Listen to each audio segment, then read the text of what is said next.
গতকালকে দুটো ইম্পর্টেন্ট ঘটনা ঘটেছে, আপনারা দেখেছেন। একটা হচ্ছে বাংলাদেশে জুলাই আগস্টে যে সংগঠিত মানবতা বিরোধী অপরাধ এবং যে হত্যাকাণ্ড ঘটেছিল নিষ্ঠুরতম পন্থায়, সেটার ব্যাপারে জাতিসংঘের একটা ফ্যাক্ট ফাইন্ডিং মিশন কাজ করেছিল এবং তারা পরশু রাত্রে তাদের প্রতিবেদনটা প্রকাশ করেছেন। সেই প্রতিবেদনে তারা সুস্পষ্টভাবে উল্লেখ করেছেন যে শেখ হাসিনা এবং তার সুপিরিয়র রেসপন্সিবিলিটির আন্ডারে বাংলাদেশে জুলাই আগস্টে গণহত্যা সংঘটিত হয়েছিল, মানবতা বিরোধী অপরাধ সংঘটিত হয়েছিল। শেখ হাসিনার কমান্ড রেসপন্সিবিলিটির বাইরেও আওয়ামী লীগের সাধারণ সম্পাদক ওবায়দুল কাদের এবং তদানীন্তন স্বরাষ্ট্রমন্ত্রী আসাদুজ্জামান খান কামাল, তারাও এই হত্যাকাণ্ডের নির্দেশদাতাদের মধ্যে অন্তর্ভুক্ত বলে জাতিসংঘ রিপোর্ট দিয়েছে। জাতিসংঘের রিপোর্টে যে সমস্ত বিষয় উল্লেখযোগ্যভাবে বলা হয়েছে সেগুলোর মধ্যে একটা হচ্ছে যে তারা বলেছেন 1400-র মতো মানুষ নিহত হয়েছেন, আহত হয়েছেন 14,000-এর কাছাকাছি মানুষ। এই হত্যাকাণ্ডে রাষ্ট্রীয় বাহিনীগুলো, গোয়েন্দা সংস্থা, বিভিন্ন সামরিক, আধা সামরিক এবং পুলিশ বাহিনী এই হত্যাকাণ্ডে অংশ নিয়েছে, সেটা তারা উল্লেখ করেছেন। তারা আরো উল্লেখ করেছেন যে এই হত্যাকাণ্ড চালানোর সময় বিশেষ করে নারী এবং শিশুদেরকে টার্গেট করে হত্যা করা হয়েছে। নিহত 1400 মানুষের মধ্যে শিশু 118 জন। শিশুদেরকে বিশেষভাবে টার্গেট করে মানুষকে এই হত্যাকাণ্ডটা চালানো হয়েছে যাতে করে মানুষের মধ্যে আতঙ্ক ছড়িয়ে দেওয়া যায়। জাতিসংঘ তার প্রতিবেদন আরো উল্লেখ করেছে যে যারা আহত হয়েছিলেন তাদেরকে চিকিৎসা সেবা নিতে বাধা দেওয়া হয়েছে, অ্যাম্বুলেন্স আটকানো হয়েছে, হাসপাতালের বেড থেকে গ্রেফতার করা হয়েছে, চিকিৎসা না দিতে বাধ্য করা হয়েছে, মৃত্যুর কারণকে ভুলভাবে উপস্থাপন করা হয়েছে, গোয়েন্দা নজরদারি করার মাধ্যমে ছাত্র নেতৃবৃন্দকে গ্রেফতার করা হয়েছে, তাদেরকে তুলে নেওয়া হয়েছে সিস্টেম্যাটিক পদ্ধতিতে, সেগুলো তারা উল্লেখ করেছে। এই যে জাতিসংঘ রিপোর্টটা প্রকাশ করলেন, তারা যে সমস্ত কথা উল্লেখ করেছেন তার সাথে আমরা আমাদের আন্তর্জাতিক অপরাধ ট্রাইব্যুনালের তদন্ত সংস্থা যে তদন্তটা করছে সেই তদন্তে আমরা যে সমস্ত তথ্য প্রমাণ আদি পাচ্ছি, জাতিসংঘের অধীনে সংগঠিত যে তদন্ত এবং আমাদের তদন্তের মধ্যে আসলে মৌলিক কোনো পার্থক্য নেই। তারা আমাদের এই তদন্ত সংস্থার কাছে যে প্রাপ্ত অভিযোগ এবং আমরা যে প্রাপ্ত তথ্য সেটার সাথে হুবহু তাদের এই রিপোর্টের মিল রয়েছে। তারা বলেছেন তারা এই বিস্তারিত প্রতিবেদন প্রকাশের পরে তারা বেশ কিছু সুপারিশ করেছেন। সেই সুপারিশের মধ্যে 5টা সেক্টরে তারা সংস্কারের কথা বলেছেন। একটা হচ্ছে বিচার বিভাগের ব্যাপারে তাদের সুনির্দিষ্ট প্রস্তাবনা আছে, পুলিশ এবং সিকিউরিটি সেক্টরের ব্যাপারে প্রস্তাবনা দিয়েছেন, সিভিক স্পেসের ব্যাপারে তারা নাগরিক অধিকারের ব্যাপারে প্রস্তাবনা দিয়েছেন, পলিটিক্যাল সিস্টেমের সংস্কারের কথা বলেছেন, ইকোনমিক গভর্নেন্সের কথা বলেছেন। তা আমাদের সাথে রিলেটেড যেহেতু বিচার ব্যবস্থা, সেই সংক্রান্ত ব্যাপারে জাতিসংঘ যেগুলো বলেছেন, তারা যেটা বলেছেন, যেহেতু সরকারের প্রধানের কমান্ড রেসপন্সিবিলিটিতে এই ঘটনাগুলো ঘটেছে এবং রাষ্ট্রীয় বাহিনীগুলো এর সাথে সম্পৃক্ত ছিল, যে সমস্ত অফিসাররা এই ঘটনার সাথে জড়িত ছিল বলে প্রাথমিক তথ্য প্রমাণে পাওয়া যাবে, জাতিসংঘ সুপারিশ করেছে প্রত্যেককে সাসপেন্ড করার জন্য, ফেয়ার এবং ইম্পার্শিয়াল ট্রায়াল যাতে হতে পারে। যেটার ব্যাপারে আমরা সবসময় জোর দিয়েছি যে ফেয়ার এবং ইম্পার্শিয়াল তদন্ত এবং ট্রায়ালের জন্য, যেহেতু এই সমস্ত অফিসাররা রাষ্ট্রীয় গোয়েন্দা সংস্থা সহ বিভিন্ন বাহিনীর সদস্য, তাদেরকে যদি চাকরিচ্যুত না করা হয় বা সাসপেন্ড না করা হয়, তাহলে আসামিদের প্রভাবের কারণে সাক্ষীরা আদালতে আসতে ভয় পাবেন, তদন্ত প্রক্রিয়া বাধাগ্রস্ত হবে এবং বিচার প্রক্রিয়া ব্যাহত হবে। আমরা এই প্রসঙ্গে উল্লেখ করতে চাই যে একই কথা আমরা কিন্তু বারবার বলছিলাম। এখানে তারা আন্তর্জাতিক অপরাধ ট্রাইব্যুনালের আইনের কিছু সংস্কারের কথা বলেছেন, যা তারা যখন রিপোর্টটা তৈরি করেছেন তার আগেই কিন্তু আন্তর্জাতিক অপরাধ ট্রাইব্যুনাল আসলে এই সংস্কারগুলো করেছে, নেসেসারি যে সমস্ত অ্যামেন্ডমেন্ট।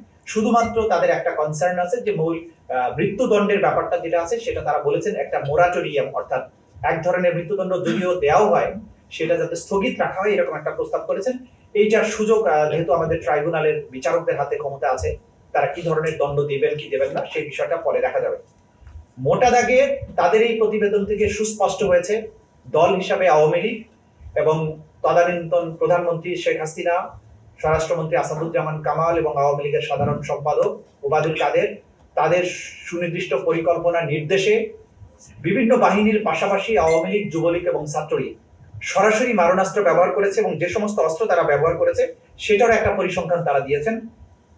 শটগানের গুলি ছিল 12%, পিস্তলের গুলি ছিল 20%, মিলিটারি রাইফেলের গুলি ছিল 66% অর্থাৎ, এবং অন্যান্য অস্ত্রের আঘাত ছিল 20%। এই অস্ত্রের ব্যবহার এবং আহত নিহতদের এই পরিসংখ্যান থেকে বোঝা যায় যে একটা পুরো রাষ্ট্রযন্ত্র একটা জনগোষ্ঠীকে ওয়াইড স্প্রেড এবং সিস্টেম্যাটিক পদ্ধতিতে তাদের উপরে ঝাঁপিয়ে পড়েছিল তাদেরকে নিশ্চিহ্ন করার জন্য। এইটা মানবতা বিরোধী অপরাধের পক্ষে একটা সুস্পষ্ট এবং অসম্ভব জোরালো একটা প্রমাণ।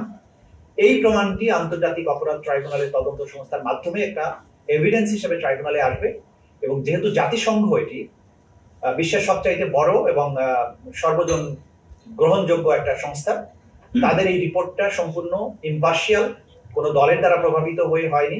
তারা আমাদের সাথেও কথা বলেননি, তারা অপরাধীদের সাথে কথা বলেছেন, ভিকটিমদের সাথে কথা বলেছেন, এবং যেখানে কথা বলা দরকার সেগুলো সেই জায়গায় কথা বলেছেন।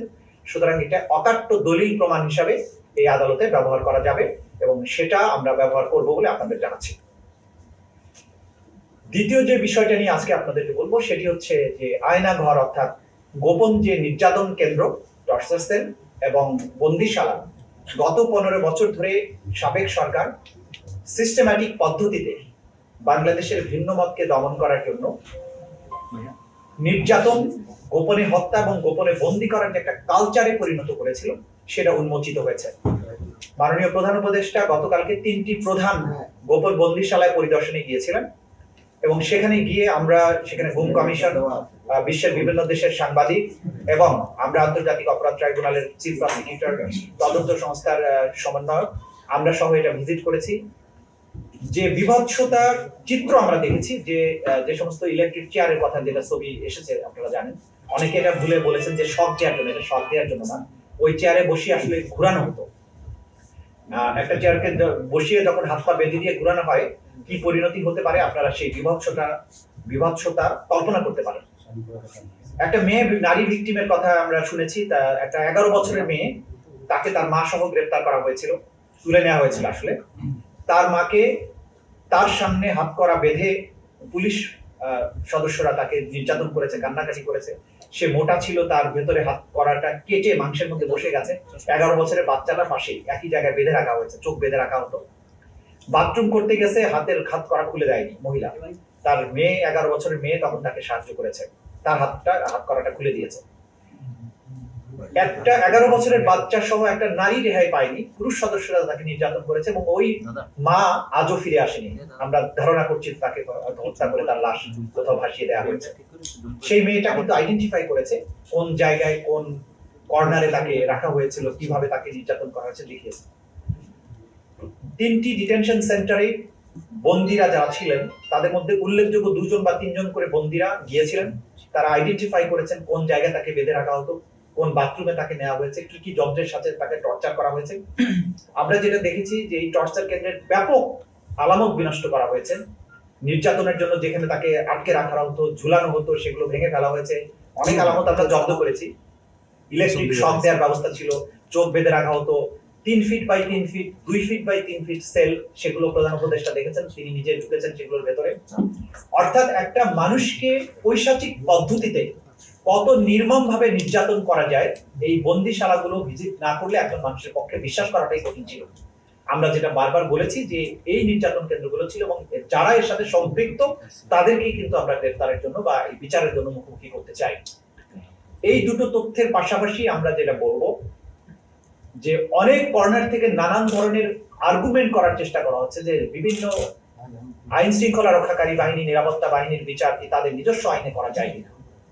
আপনাদেরকে সুস্পষ্টভাবে বলতে চাই, আন্তর্জাতিক অপরাধ ট্রাইব্যুনাল আইন 1973 সেটি সংবিধান দ্বারা সংরক্ষিত এবং প্রোটেক্টেড।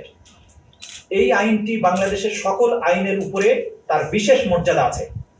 এই আইনে মানবতা বিরোধী অপরাধ, গণহত্যা, যুদ্ধ অপরাধ, এই সমস্ত আন্তর্জাতিক আইনের অধীনে যেসব অপরাধ আছে তার বিচার করা যায়। বাংলাদেশের সেনাবাহিনীর আইনে, বিডিআর বলেন, বিজিবি বলেন, র্যাব বলেন, কোনো আইনে গণহত্যা, মানবতা বিরোধী অপরাধের বিচার করার কোনো ব্যবস্থা রাখা হয়নি। এবং সুপিরিয়র রেসপন্সিবিলিটি এবং কমন রেসপন্সিবিলিটির কোনো বিচারও কিন্তু এইসব আইনে করার সুযোগ নেই। সুতরাং যারা এই সমস্ত অপরাধ বাহিনীর মধ্যে থেকে অপরাধে সম্পৃক্ত ছিলেন তাদেরকে বিচার করার একমাত্র উপযুক্ত ফোরাম হচ্ছে আন্তর্জাতিক অপরাধ ট্রাইব্যুনাল। যারা এই আইনে এখানকার মামলা যাদের বিরুদ্ধে গ্রেপ্তারি পরোয়ানা জারি করা হচ্ছে, আমরা রাষ্ট্রকে, আইন শৃঙ্খলা রক্ষাকারী বাহিনীকে বলবো নির্দ্বিধায় যে সেই আদালতের আদেশগুলো তারা যাতে পালন করেন, এবং সকল বাহিনী, সকল ব্যক্তিকে আমরা অনুরোধ করব যে একটা রাষ্ট্রের বিচার ব্যবস্থাকে সাহায্য করা আপনাদের দায়িত্ব, এবং কোনো ব্যক্তি বা কোনো প্রতিষ্ঠান কখনো রাষ্ট্র এবং জনগণের উপরে হতে পারে না। কোন ব্যক্তি আইনের উপরে হতে পারে না। যে এই সমস্ত যারা ক্ষমতাসীন বিভিন্ন পদে অধিষ্ঠিত থেকে অপরাধ করেছেন তাদেরকে যাতে সাসপেন্ড করা হয়, আমরা এটার সাথে একমত। আমরা মনে করি যাদের বিরুদ্ধে সম্ভাব্য যারা অপরাধী, যাদের বিরুদ্ধে আমরা তথ্য প্রমাণাদি পাচ্ছি, যাদের বিরুদ্ধে ওয়ারেন্ট ইস্যু হচ্ছে এবং ওয়ারেন্ট ইস্যু ছাড়াও যাদের ব্যাপারে প্রাথমিক তথ্য প্রমাণ পাওয়া যাচ্ছে, আমি সরকারের কাছে অনুরোধ করব জাতিসংঘের এই ব্যাপারে যাতে সরকার পদক্ষেপ গ্রহণ করেন। এবং আপনারা ইতিমধ্যেই জেনেছেন, সরকারও বলেছেন যে তারা জাতিসংঘের রিপোর্টকে স্বাগত জানান, সেটার ভিত্তিতে যথাযথ পদক্ষেপ নেওয়া হবে আমরা আশা করছি।